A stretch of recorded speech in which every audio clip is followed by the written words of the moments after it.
Continuamos aqui na nossa série sobre a Carta aos Romanos. Hoje um texto muito especial, uma exortação especial do capítulo 13.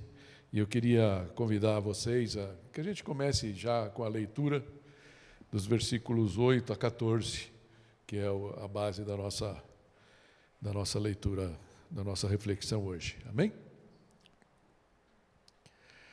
Diz assim, versículo 8, do capítulo 13. Não devam nada a ninguém, a não ser o amor de uns pelos outros, pois aquele que ama seu próximo tem cumprido a lei. Pois estes mandamentos: não adulterarás, não matarás, não furtarás, não cobiçarás, e qualquer outro mandamento, todos se resumem neste preceito: ame o seu próximo como a si mesmo.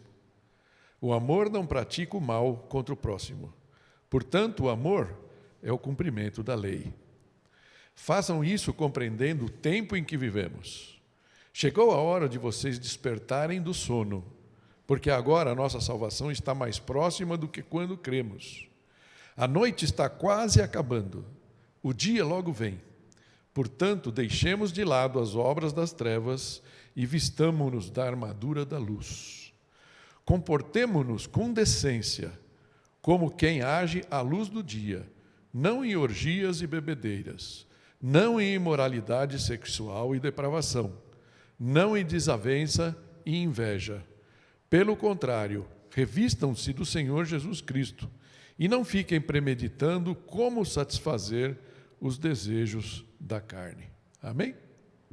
Que o Senhor possa abençoar a sua palavra. Acho que é um texto muito, muito importante para nós, né? Lembrando sempre que a gente está aí nessa parte da resposta do homem a tudo o que Deus fez, aquilo que Paulo chama das misericórdias de Deus, né? Quando ele faz aquele apelo: rogo pelas misericórdias de Deus, que vocês então hajam de algumas maneiras, né? Que a gente está chamando aí a transformação na prática. Então, que isso não seja uma regra. Alguém pode olhar assim e falar: não, o cristianismo é uma sopa de letrinhas, né? Ou seja, uma tábua de regras que a gente tem que seguir. Mas não é isso que está aqui. Espero que vocês possam perceber isso, como eu tenho percebido, por estudar esse tema, para poder apresentar para vocês. Amém? E o título que a gente está dando é esse: Despertar para o Amor e para a Luz. Né? Se fosse um chamado para vivermos o amor com urgência, santidade e propósito. E uma coisa que eu fico pensando muito nos nossos dias, e eu também me sinto um pouco, digamos assim, o agente e a vítima de uma coisa. Não sei se vocês percebem. Nós vivemos tempos de distração, né? Distração. Confesso a vocês, algumas vezes eu estou lá pensando, chega lá um dia, sei lá, na quinta-feira, o dia que eu tenho que me dedicar para colocar a mensagem realmente por aqui no PowerPoint, ou seja, colocar as ideias, tudo que eu li, que eu venho lendo ao longo da semana, mas eu tenho que aterrissar. E, de repente, dá um momento assim, que dá aquela vontade de dar uma parada, assim, dar uma desligada. Na empresa era o cafezinho, né? Sabe aquele momento do cafezinho? E para dar aquela parada, tomar um cafezinho, tal, para dar aquela desligada. E aí, de repente, um dos vícios que eu tenho é o violão, né? De repente pega, sabe, toca 3 acordes ali, já dá aquela coisa. Ou, infelizmente, hoje, nem está aqui, né? Ficou lá, o celular, gente, o celular. E aí, de repente, você dá uma viajadinha, alguém mandou para você um WhatsApp, um link, olha, veja isso daí e tal. E aí você vai, e aí, de repente, daquilo, você vê, e de repente você abriu meia hora, 1 hora, e está desligado. Eu estou falando da minha experiência, hein? Da minha experiência. Aí eu tenho que retomar. Algumas vezes eu chego até a pedir perdão para Deus. Senhor, desculpa, perdão por ter viajado. E talvez você viaje até mais que eu, né? Facebook, Instagram. Então, parece que estar aqui como vocês estão, para escutar 40, algumas vezes até 50 minutos, sem abrir o celular, começa a fibrilar, né? Precisa sair, de vez em quando alguns vão lá, vou tomar uma água, alguma coisa assim, né? Então, a gente está entrando nessa vibe. É importante a gente saber, isso é uma distração. E sabe de uma coisa? Dizem que nós, os maduros, não todos, né?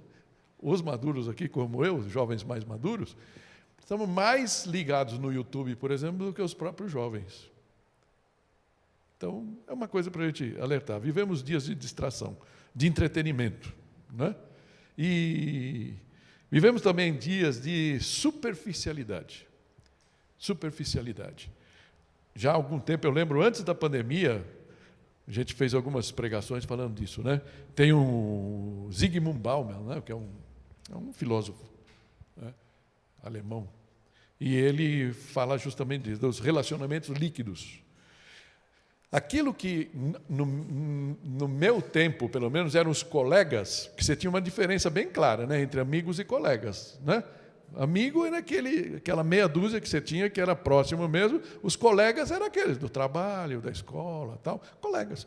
Tudo bacana, é legal, tal, aquela pessoa. De vez em quando até aproximava um pouco mais, mas é colega, sem grandes profundidades de relacionamento. Hoje, todos os colegas do passado são amigos, né? Você fala, não, é meu amigo, mas de vez em quando é amigo de Facebook, amigo de Instagram, alguma coisa assim. Os relacionamentos são mais líquidos. Isso, de vez em quando, vem para os relacionamentos mais fortes, como casamento e tudo mais. Fica um relacionamento líquido. Qualquer coisinha, a gente abre mão, né? Para a gente pensar. Também vivemos tempos talvez, de maior indiferença espiritual. Pode parecer até antagônico, quem esteve aqui domingo passado, eu falei dos jovenzinhos, que parece que estão mais abertos, né? A geração Z, que estão falando que a geração aberta, bacana isso. Mas parece que os pouco mais velhos, aí a gente está vivendo um momento que parece que a espiritualidade caiu um pouco, né? Na hierarquia da atenção das pessoas. Então, esse é o mundo, mais ou menos, que a gente está vivendo. E Paulo, nesse trecho da carta que a gente acabou de ler, ele nos chama justamente a despertar, a acordar, a amar, a viver como filhos da luz, que nós fomos chamados a ser, né? Então, se a nossa salvação está mais próxima, como a gente acabou de ler, como ele afirma aqui, certo? É válido a gente fazer a pergunta, como nós estamos vivendo nossa vida? Como nós estamos vivendo nossa vida?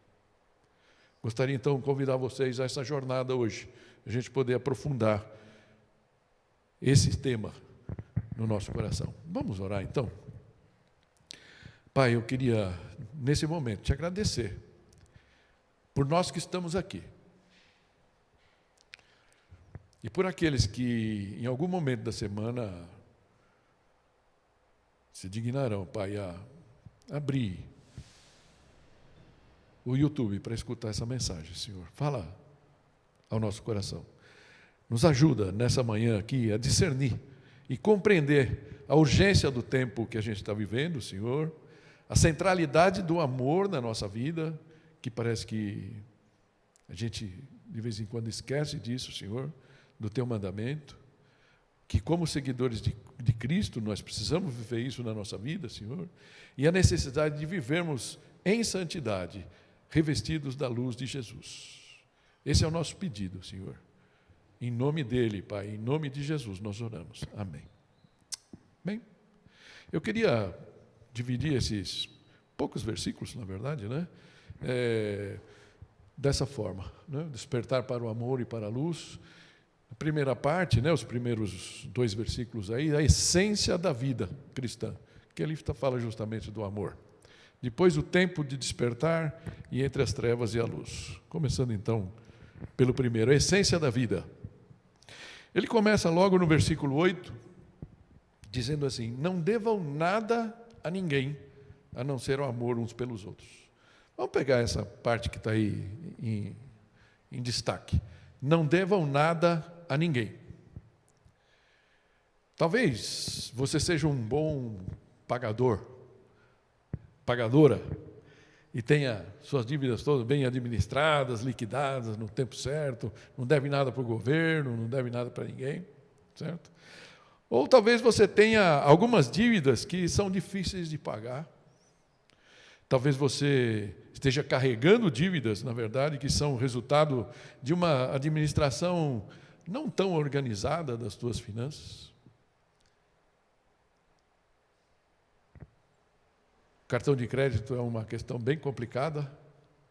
Eu me lembro logo quando a gente casou, e muitos dos jovens aqui já passaram por isso.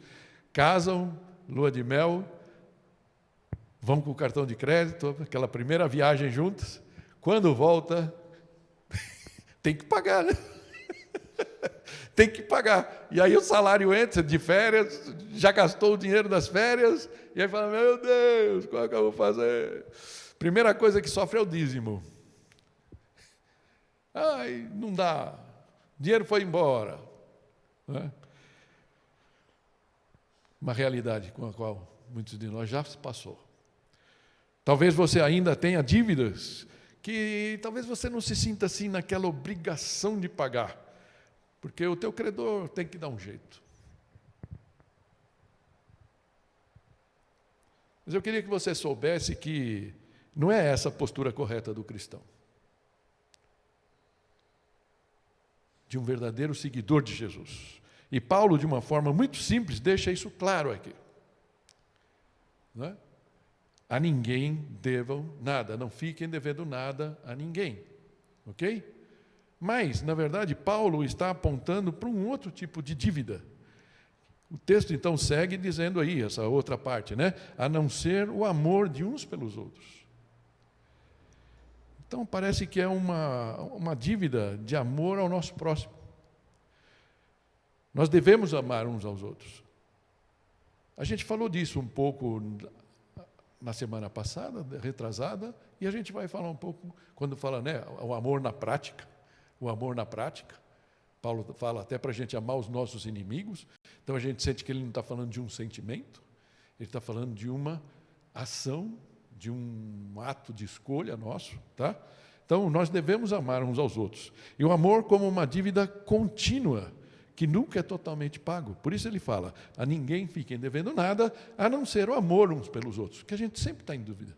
Então, eu vi um pastor, né, americano, que ele fez essa pregação, ele chamando essa pregação de Eu Te Devo. Esse era o tema que ele deu, Eu Te Devo. Por quê? É esse amor que a gente deve. E vamos combinar uma coisa? Parece que a gente sempre está em dúvida, né? Porque, creia, eu amo vocês. Amo, de coração. Mas, de vez em quando, eu vejo que perto do amor que Jesus dispensou a mim e a vocês também, eu estou devendo. Eu estou devendo. E é isso que Paulo nos chama então aqui. E ele fala assim, pois aquele que ama seu próximo tem cumprido a lei. Engraçado, tem cumprido a lei. Paulo vai detalhar isso um pouco mais para frente. Então ele segue aí no versículo 9 e fala assim, pois esses mandamentos, não adulterarás, não matarás, não furtarás, não cobiçarás, e qualquer outro mandamento, todos se resumem neste preceito: ame o seu próximo como a si mesmo. E é muito fácil e lógico isso, faz sentido, porque quem ama não adultera, não mata, não rouba, não cobiça. Não é? E Paulo ainda vai concluir aqui, né? Ele fala assim, o amor não pratica o mal contra o próximo, portanto o amor é o cumprimento da lei. Eu tinha ido até o final do versículo aqui? Sim, fui. Né? O amor não pratica o mal contra o próximo, portanto o amor é o cumprimento da lei. Todas as leis que você pensar estão aqui representadas. Então, e nessa conclusão, Paulo está em plena harmonia com o ensinamento de Jesus, que a Elisa trouxe, né? Que a gente leu conjuntamente aqui, Mateus 22, 36 a 40. Perguntaram para Jesus, mestre, qual é o maior mandamento da lei? Respondeu Jesus, ame o Senhor, o seu Deus, de todo o seu coração, de toda a sua alma, de todo o seu entendimento. Esse é o primeiro e maior mandamento. E o segundo é semelhante a ele, ame o seu próximo como a si mesmo. Destes dois mandamentos dependem toda a lei e os profetas. Tudo que a gente pensar, a gente não precisa ficar cumprindo grandes regras. lembre-se de amar a Deus e lembre-se de amar o seu próximo. Sabe aquele cara que é um pentelho? Aquele cara que é duro. Aquele cara que você gosta do amarelo, ele gosta do verde. Você gosta do Corinthians, ele gosta do São Paulo. Vê se pode.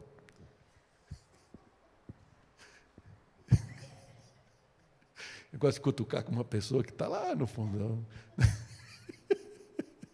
Vê se pode, né? Então, mas a gente tem que aprender a amar de qualquer forma. É isso que Jesus deixou isso. Então, podemos concluir que amar é muito mais do que um sentimento. Porque, de repente, a gente olha e fala, não, eu não gosto, não vou falar nenhum de vocês, senão eu não vou ficar chateado. Eu não gosto do Pedrinho, né? Eu não gosto do Pedrinho não sei o quê, é palmeirense, veja só, né? Tal. Mas, eu falo, não tem nada a ver com o seu sentimento. Não tem nada a ver, é uma ação, não é? Amar é mais do que sentimento, como nós vimos isso há 2 semanas atrás. É ação, é sacrifício, é obediência, ou seja, amar é um ato de vontade. E não conseguimos fazer isso sozinhos, por meio do nosso próprio esforço. Não adianta, tem pessoa que, vamos combinar, né? Fala, cara, não consigo. É muito diferente. Tudo que eu penso, ele pensa ao contrário. E tem gente assim, né? Essa é a diversidade. E muitas vezes dentro da própria igreja tem. Né? Puxa, fala aqui, a pessoa fala cá e tal, e aquele negócio. Fala, gente, então, como é que eu faço? A gente só consegue colocando isso em Jesus. Sem a hipocrisia, lembra que a gente falou disso? Fala, te amo em Cristo, né? Te amo em Jesus. Sem a hipocrisia. Fala, Senhor, me ajuda a amar a pessoa. Abençoa essa pessoa. E Deus vai quebrando o seu coração. Vai trabalhando isso em você. Né? Só conseguiremos, então, com a ajuda de Deus, deixando o trono da nossa vida. Isso é fundamental. A gente falou na quinta-feira, eu não me lembro qual que era o assunto, né? Mas surgiu isso na nossa reunião. Opa, fugiu aqui. Né?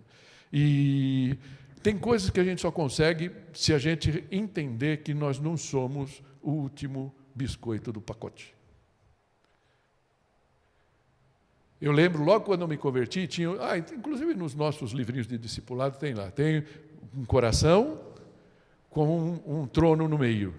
E aí tem o eu bem no meio lá, bem no meio. Assim a gente viveu até o dia que a gente chegou na fé. E a gente entra, a gente aceita Jesus como Salvador, a gente ganhou então um prêmio, um alívio, mas existe um processo que se chama santificação, que é esse processo da gente descer do trono da nossa vida e ceder o trono para Jesus, para que Ele possa reinar. E quando a gente consegue fazer isso, cada vez menos a gente fala, mas eu não posso, eu não suporto fulano. Né? Isso a gente fala, eu não suporto fulano, quando a gente tem ainda aquele resquício de estar no trono. Quando a gente desce do trono e abre espaço para o Espírito, enchei-vos do Espírito, para Deus agir na nossa vida, Jesus tomar o lugar, fica mais fácil da gente amar até aquelas pessoas que são muito diferentes da gente. E Deus, por surpresa, e até porque Ele é muito criativo, muitas vezes a gente aprende muito com essas pessoas, que antes a gente detestava até. Amém? Então, é isso que está aqui. Portanto, o amor é o cumprimento da lei. Esse é o primeiro ponto que a gente tem. Então, uma ilustração, né? Imagine que a gente tivesse uma conta que nunca fosse totalmente liquidada. Então, que o amor seja, então, essa única conta que a gente quer levar para frente e saber que um dia, ou seja, a gente tem que ir pagando ela, a cada pessoa que a gente encontra. Amém? Esse é o nosso primeiro ponto, a essência da vida cristã. O segundo é o tempo de despertar. E é interessante que Paulo entra nisso, no versículo 11, quando ele fala assim, façam isso compreendendo o tempo em que vivemos. Compreendendo o tempo. Isso é uma coisa muito importante. Existe eu sei que eu já falei disso, a maioria de vocês já ouviu isso aqui, eu lembro até num final de ano que a gente tocou nesse ponto. Existem duas palavras no grego para tempo, que significam tempo, que é o cronos e o kairos. O cronos tem um sentido de cronológico, né? Cronômetro, essas coisas. É um tempo linear, mensurável, tá? Quantitativo. A sucessão dos dias, meses e anos, tudo mais. Então, o tempo que passa. Esse é o tempo. Kairos é um outro conceito, é o tempo oportuno, a estação da vida ou da história que a gente tem. Então, é qualitativo. Refere-se ao tempo de Deus, a ocasião propícia. Então, Paulo está falando aqui do kairos. A palavra grega que está aqui é o kairos.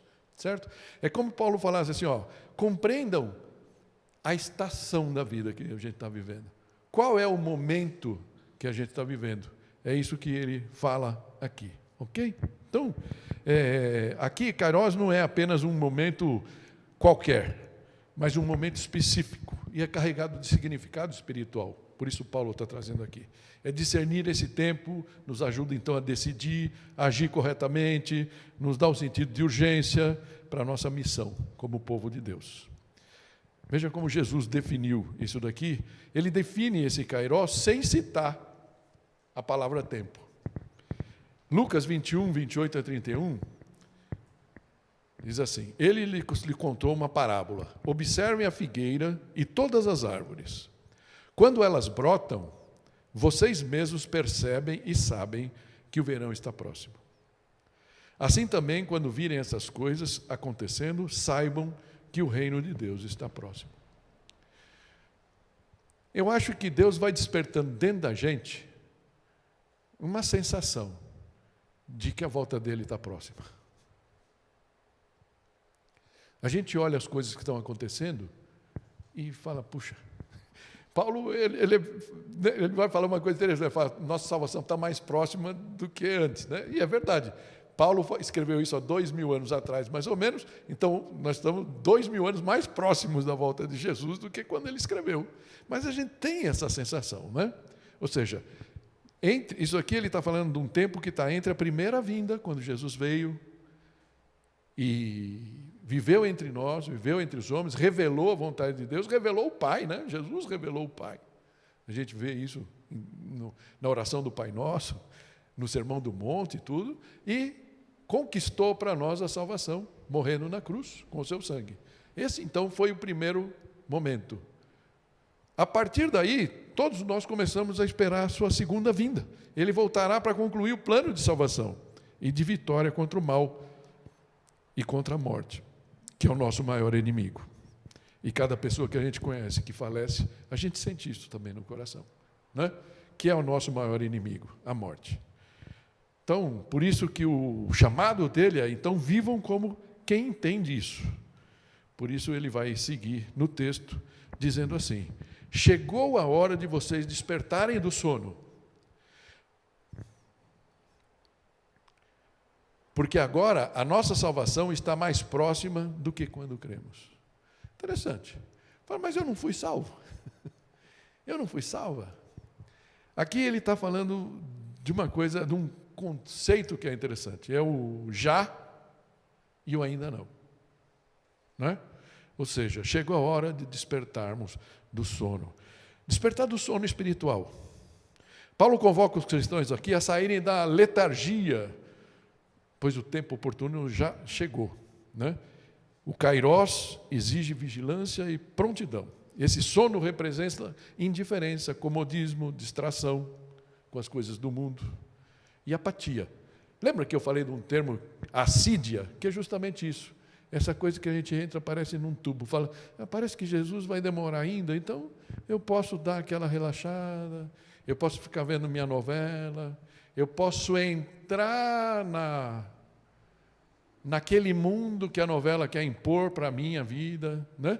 Os valores daquelas coisas que são muito, eu sei que são diferentes da palavra, mas que parece que, poxa, aqui é tão legalzinho, né? Porque aí quando eu assumo essas verdades que o mundo me mostra, quer dizer, verdades entre aspas, né? Parece que minha vida fica melhor, as pessoas são mais amigáveis comigo e tudo mais. Ou seja, parece que a gente vai entrando nesse torpor, esse sono espiritual. E Paulo está realmente nos chamando a despertar. Nem tudo que reluz é ouro, diz o velho ditado. O mundo tem muito ouro de tolo. A questão dos relacionamentos, os valores, coisas que são contra Deus, e de repente a gente começa até a aceitar como coisas razoáveis. E Paulo está aqui falando, olha gente, Jesus está voltando. Sabe aqueles teus parentes, aquelas pessoas que o teu coração ainda sangra por eles, ainda chora? Na quinta-feira a gente até tratou desse tema, e pudemos chorar juntos lá por essas coisas. Foi muito bom, gente. Vocês estão perdendo tempos preciosos de não participar com a gente na quinta-feira, no nosso grupo.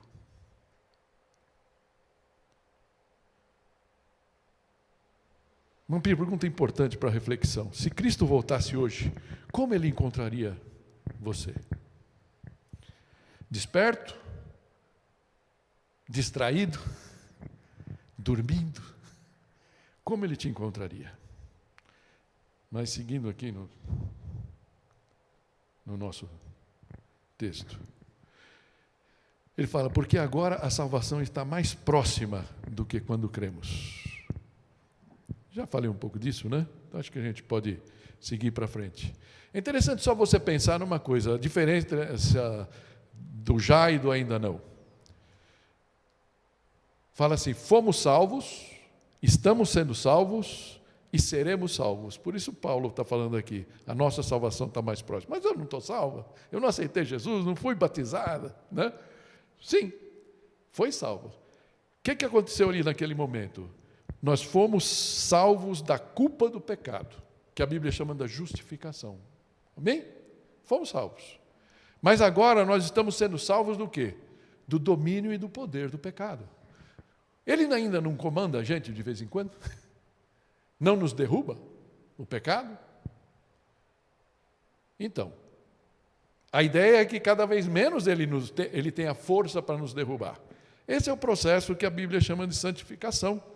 Por isso estamos sendo salvos. Mas nós seremos salvos quando recebemos o nosso novo corpo glorificado e estivermos para sempre com Jesus. Seremos salvos da presença do pecado. Então, fomos salvos da culpa do pecado, estamos sendo salvos do poder do pecado e seremos salvos da presença do pecado. O pecado já nem vai existir quando a gente estiver na glória com Jesus. Amém? Então, a nossa salvação está mais próxima do que quando nós cremos. É isso que Paulo está trazendo aqui. Amém? E aí o versículo 12, terminando esse segundo ponto, ele fala assim, a noite está quase acabando e o dia logo vem. É muito bonito, é poético, né? É poético isso aqui. Em que altura do tempo nós estamos? Então ele dá aqui uma ótica escatológica, né? O tempo presente está quase acabando. Eu acho bonito as Almeidas, né? A Ara, que ele fala assim, vai alta a noite e vem chegando o dia. Vai alta a noite. Já dá para ver, se a gente estiver num lugar bem alto, a gente já começa a ver o sol raiando lá, né? Não o sol, mas pelo menos assim, a claridão. Já viu? De manhãzinha, quando você está naquela das 4, 4:30, dependendo da época do ano, você começa a já ver aqueles primeiros raios ali surgindo, clareando o céu, né? É esse momento que a gente está, em termos da história do mundo. É interessante, é a história do mundo. Porque a história do mundo, não tem a história do mundo sem Deus e a história do mundo com Deus. É assim que Deus fez, é assim que Ele tem tratado o mundo. O Filho dele veio, esteve entre nós. Quando o Filho dele voltar, é que o sol estará a pino. É o que está falando, ok? Então, saber que momento da história estamos, nos abre uma bela oportunidade para viver o resto da nossa vida à luz da salvação que já recebemos, mas cuja conclusão se aproxima a cada dia. O tempo é curto. O dia que Jesus vem está mais próximo do que quando nos convertemos. Não há dúvida disso. Agostinho, o famoso Santo Agostinho, nós vamos falar um pouquinho dele no final, ele falava isso aqui, né? Reinos terrestres têm seu auge e seu declínio, mas está vindo aquele homem de quem é dito, e o seu reino jamais terá fim. Amém? Podemos ler junto isso? Curtinho, né? Reinos terrestres têm o seu auge e o seu declínio, mas está vindo aquele homem de quem é dito, e o seu reino jamais terá fim. Vem, Senhor Jesus. Por isso a gente cantou hoje, Hosana, Hosana, vem, Senhor Jesus, Hosana, amém. Isso nos leva, então, para o nosso último ponto, que ele levanta aqui. Como viver entre as trevas e a luz? O que ele nos exorta a fazer? A segunda metade do versículo 12 fala assim, portanto, deixemos de lado as obras das trevas e vistamo-nos a armadura da luz. É um chamado para deixar e vestir. Interessante. Tira uma roupa, tira a roupa das trevas e põe outra.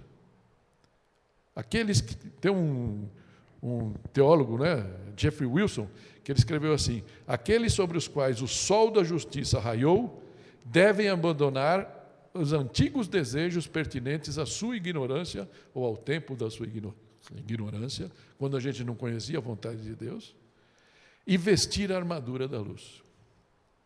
Amém? Paulo, em 1 Tessalonicenses 5,8, fala assim: nós, porém, que somos do dia, sejamos sóbrios.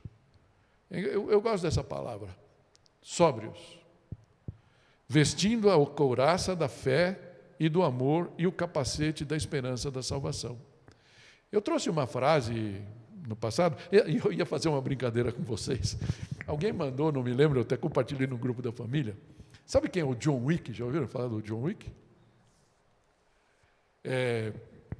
Um cara muito parecido com ele se vestiu, né, com aquele ternão preto, tal, sapato preto, gravata, igualzinho, parecia o John Wick mesmo. Falaram, o John Wick tá no Brasil. Eu disse que o Trump mandou o John Wick para cá. Só que é amador bueno, parece o cara assim, mas é interessante, né, para você ver como a forma do vestir é importante, né? Ele passa na calçada, tem 3 guardas assim, 3 guardas no local, parece um ponto de ônibus, e ele passa, não faz nada, ele só anda, ele caminha pela calçada, os guardas param, olham assim, ficam olhando quando ele passa e ele vai embora, né? Ele só passa na rua. E os guardas assim... Você percebe uma coisa? Como é importante o vestir Cristo?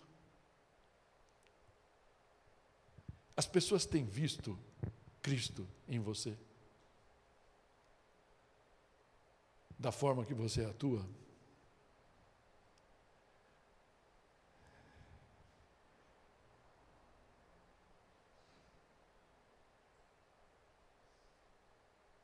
Falta tempo para a gente entrar, mas Efésios 6 é interessante, se você for lá, fala da armadura. Fala como é que a gente deve se vestir. Né? Portanto, rejeitem as trevas e revistam-se da luz. O texto segue, versículo 13, né? Falando assim, comportemo-nos com decência. Parecida com aquele que fala com sejam sóbrios, né? Comportemo-nos com decência, como quem age à luz do dia. Interessante. Não em orgias e bebedeiras, não em imoralidade sexual e depravação, não em desavença e inveja. Interessante o contraste. Paulo vai fazendo sempre os contrastes, da noite com o dia, das trevas, né, e a luz. Somos convidados constantemente, ou seja, somos constantemente cercados por tentações, sim ou não?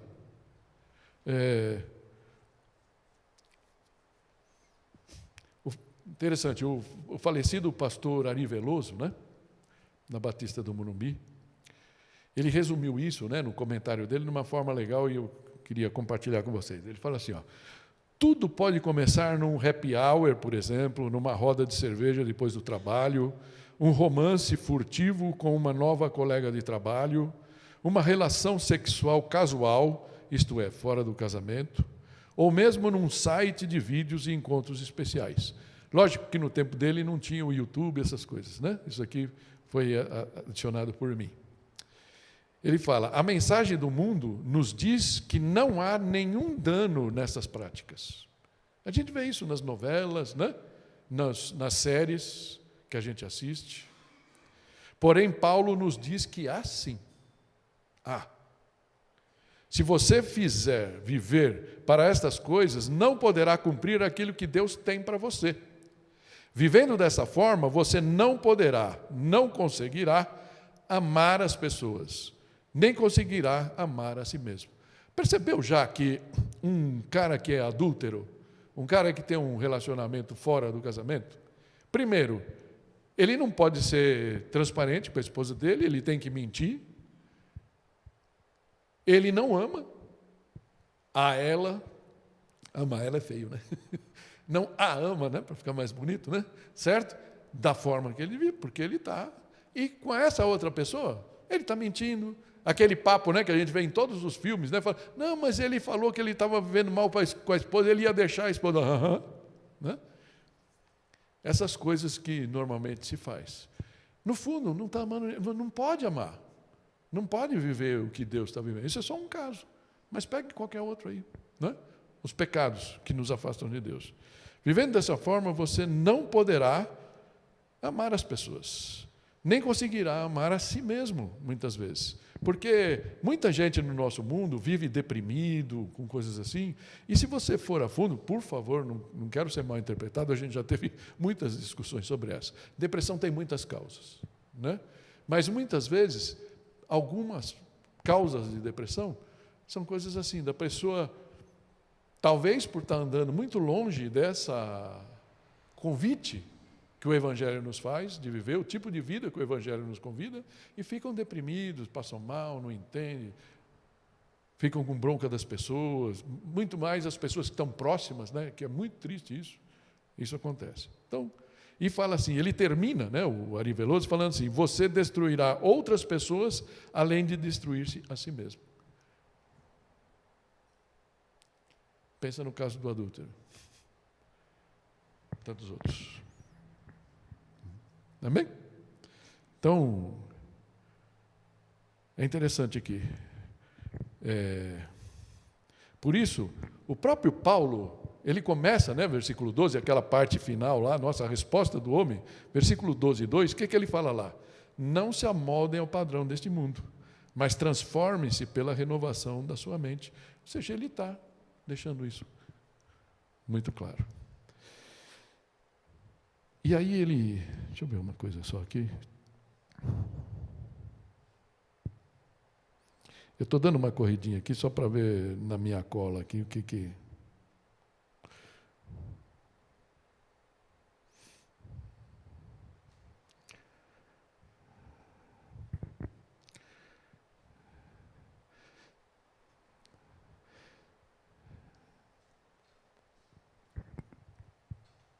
Você sabe que tem, eu falei de Agostinho no começo, né? E Agostinho, ele se chamava Aurélio Agostinho, ele era africano, de Tagaste, uma cidade lá, que hoje é Argélia, né? No norte da África. Tá? E ele era um jovem brilhante, mas inquieto, entregue aos prazeres. Ele comenta isso no seu livro de Confissões. Ele teve até um filho com uma mulher que ele se... Nos tempos antigos falam, amasiou, né? Certo? Ele viveu com uma mulher, ele engravidou, teve um menino, e depois ele entendeu que não dava para viver com aquela mulher, e tudo bem. Tá? Nem fala na história se ele assumiu o menino ou não, mas ele confessa isso depois da conversão. Tá? E ele, então, tinha uma vida desregrada, influenciado pelas filosofias, maniqueísmo, neoplatonismo e tal, mas ele tinha uma mãe que se chamava Mônica, que estava incessantemente orando por ele, pela conversão dele. Então, mães, não desistam. Não desistam dos seus filhos. A Mônica orou por ele a vida inteira embora ela tenha morrido cedo, tá? Mas ela viu a conversão dele. Apesar de sua inteligência, faltava-lhe paz interior e sentido. E aí, ele conta isso, né, no livro dele, das Confissões. Ele conta que ele se tornou professor de retórica, estava morando em Milão, ele saiu da África, foi para Milão lecionar, mas o coração dele não estava em paz. Ele lecionou lá por 3 anos, quando ele tinha 31 anos, ou seja, bem jovem ainda, ele estava conversando com um amigo dele, que ele chama Alípio, estavam num jardim, e eles estavam conversando justamente sobre a carta aos Romanos. Eles estavam falando sobre Paulo, como ele estava, mas ele estava atormentado com os conflitos dele, e diz que ele começa a chorar ali de aflição com esse amigo, e aí ele escuta umas crianças, como se estivesse no quintal do lado, no jardim do lado, e as crianças ficavam tole lege, ou lege, não sei, que é em latim, né? E quer dizer toma e lê, toma e lê. Aí ele parou para aquilo. Então, o que ele fez? Ele buscou a carta, então, estavam falando da carta dos Romanos, e começou a procurar ali. E aí, até que ele chega justamente, põe os olhos deles caem sobre esses versículos aqui, o 13 e o 14.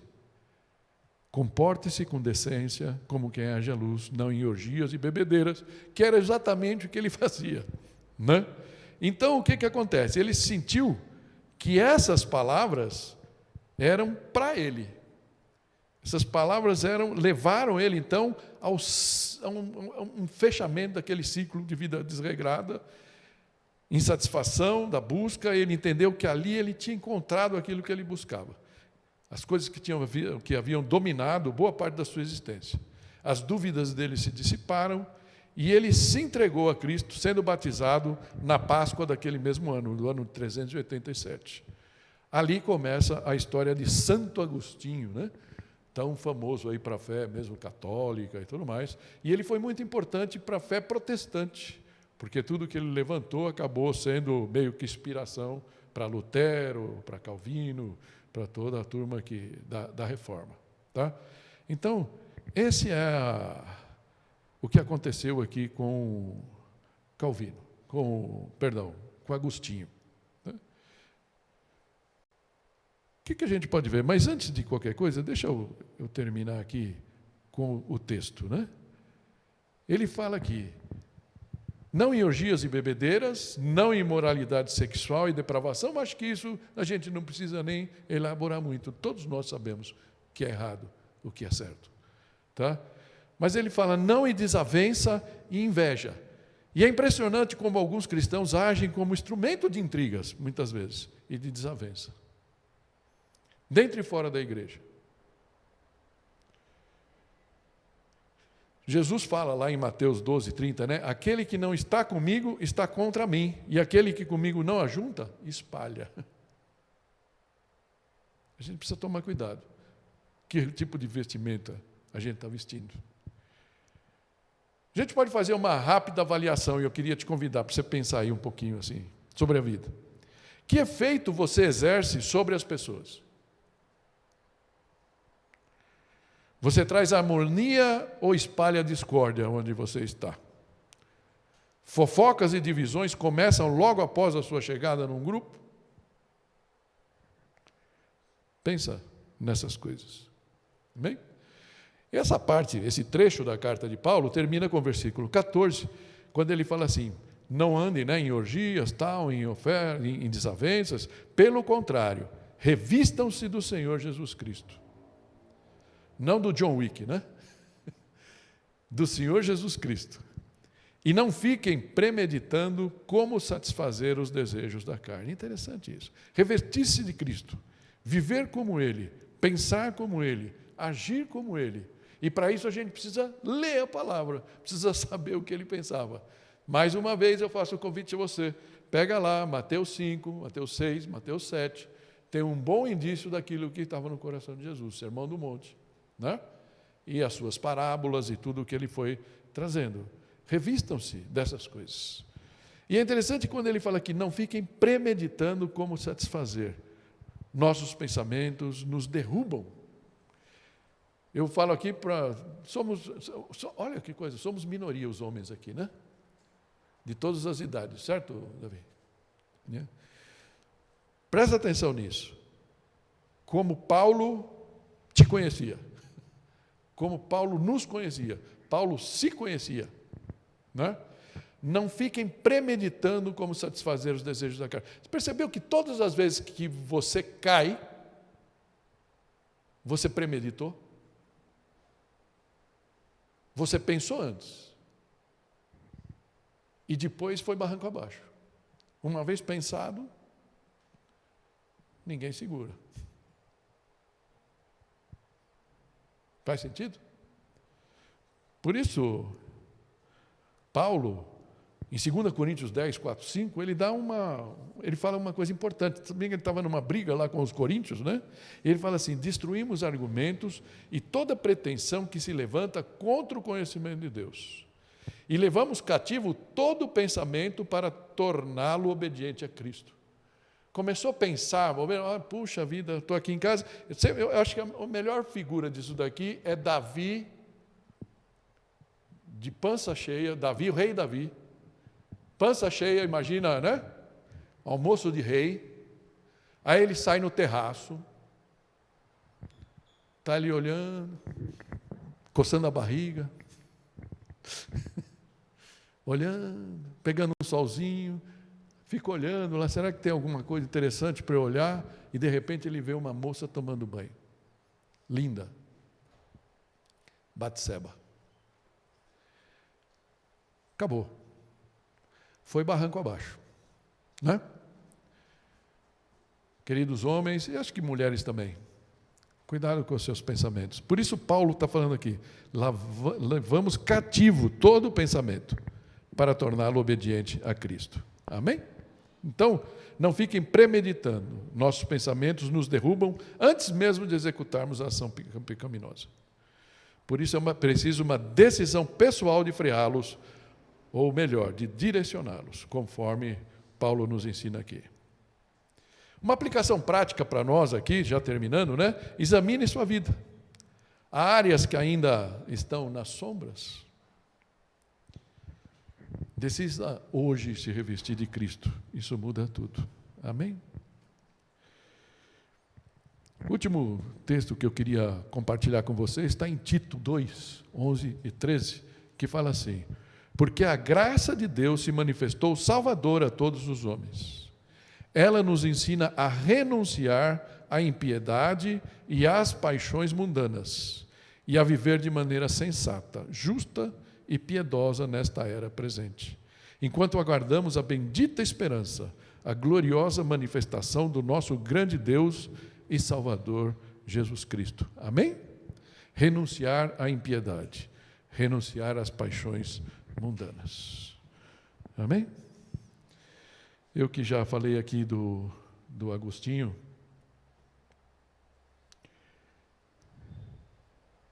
eu queria terminar com algumas aplicações para nós nisso. Primeiro, que a palavra tem poder de transformar. Não foi um argumento filosófico, mas a palavra viva que tocou o coração de Agostinho. Aquele amigo provavelmente não falou nada, nem entendeu o que estava acontecendo. Ele sozinho leu e se identificou. E Deus falou para ele, Deus falou com ele naquele momento. O Espírito falou para ele: você é esse cara. E você precisa mudar. Deus fala pessoalmente através das Escrituras. Ah, mas Deus não fala comigo. Outro dia a gente estava vendo uma reflexão sobre isso. Deus sempre fala. Nós que precisamos serenar os nossos ouvidos. Lembra de Elias lá na caverna, né? Não foi o sopro, não foi o trovão, foi um murmúrio. E Deus falando com ele. É hora de despertar do sono espiritual. Paulo exorta a viver como filhos da luz, conscientes da urgência e do tempo.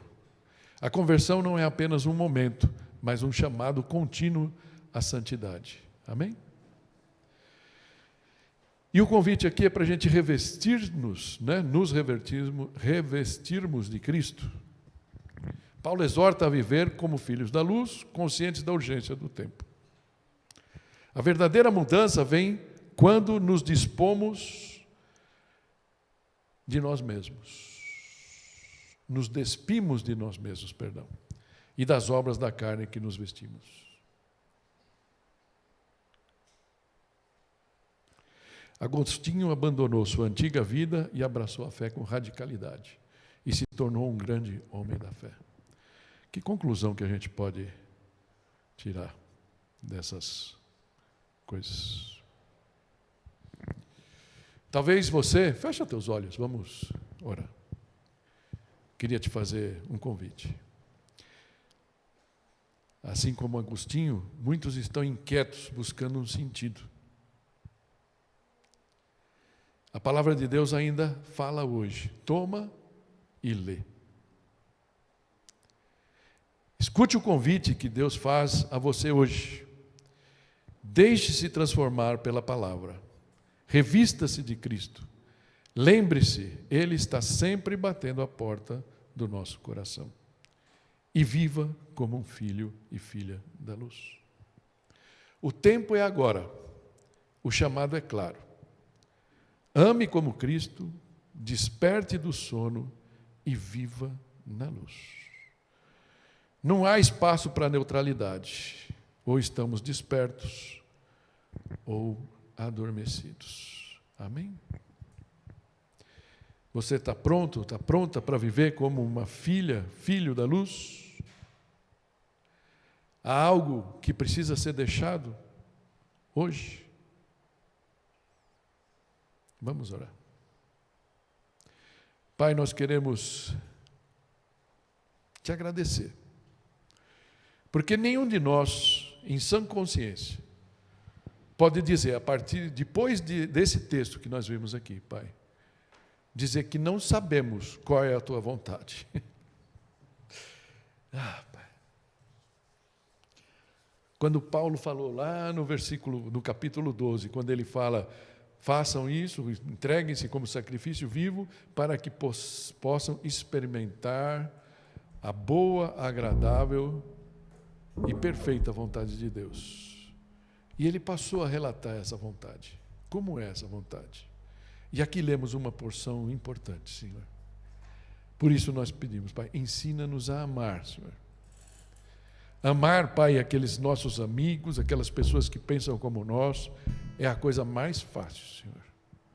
Ensina-nos, Pai, a amar aquelas pessoas que são muito diferentes de nós. Aquelas pessoas, talvez o Senhor esteja esperando uma mudança do nosso coração, para que elas possam ser alcançadas, Senhor.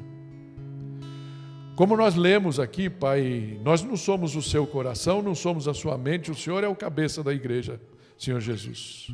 Mas nós somos seus pés e suas mãos. Talvez o Senhor esteja esperando uma atitude nossa, para que aquela pessoa que o Senhor ainda quer alcançar, seja alcançada, mediante a nossa ação, Pai, a nossa obediência. Pai, nos livra, Senhor, das trevas que ainda possam existir no nosso coração, Senhor. Traz à tona, Pai, aqueles quartos do nosso coração que a gente ainda não abriu para Ti.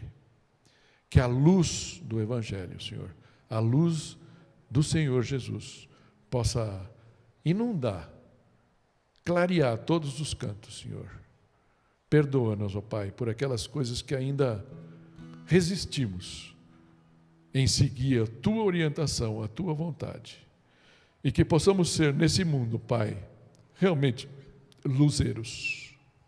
Usa-nos para a Tua honra e glória, Senhor, em nome de Jesus. Amém.